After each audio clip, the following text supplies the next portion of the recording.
So దేవునికి అన్నం పెట్ట అంటానంటే పాములతో కరిపించిండు. హెబ్రీయులకు రాసిన పత్రిక 4వ అధ్యాయము 6వ వచనము ఒకసారి చదువుతా వినండి.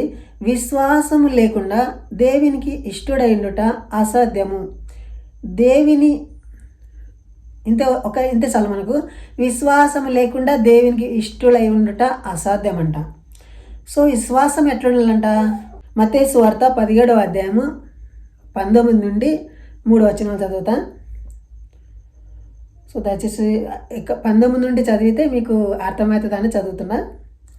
తర్వాత యేసు శిష్యులు ఏకాంతంగా యేసు వద్దకు వచ్చి, మేము ఎందుచేత దాన్ని వెళ్ళగొట్టలేకపోతిమి అని అడిగిరి. అందుకైనా మీ అల్ప విశ్వాసం చేతనే, మీకు ఆవగింజంత విశ్వాసం ఉండిన ఎడల ఈ కొండను చూచి అక్కడికి పొమ్మనగానే అది పోవును. అర్థమవుతుందా? సో ఇక్కడ ఏమైందంట, యేసు శిష్యులు యేసుక్రీస్తు దగ్గర వచ్చిండు.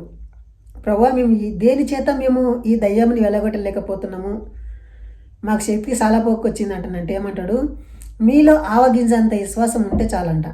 అంటే ఆవగింజ ఎంత ఉంటుంది? మీరు ఇప్పుడు కెమెరాలో చూపిస్తుంటే కదా అని అది కనబడదు. ఆవగింజ చిన్నగా ఉంటుంది కదా, అంత విశ్వాసం ఉంటే ఈ కొండ లేపి అక్కడ సముద్రంలో పడేమంటే అది పడుతుందంట. సో ఇది ఎంత తెలివి తక్కువ పనము. కొండ లేపి ఎప్పుడన్నా సముద్రంలో పడుతుందా? సో ఈ విశ్వాసం ఉంటేనే పరలోక రాజ్యంలో చేరుతారంట. సో అందుచేత మీరు ట్రై చేయండి. యా దగ్గర కొండ కన్నా పోయి ఈ కొండ లేపి సముద్రంలో పడునుగా కానండి, అది పడుతుందే. పోనీ మీ చిన్న కట్టెపుల్లనన్నా ఒక రాయినన్నా ఏమైనా ట్రై చేయండి యేసుక్రీస్తు నామమున. సో అది జరిగే పని కాదు.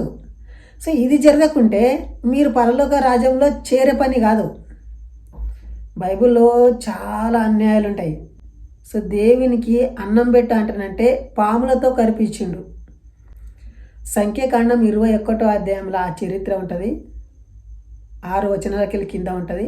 మీకు వీలైతే చదువుకోనండి. సో నేను వీడియోని చాలా లెంత్గా తీసుకుపోను.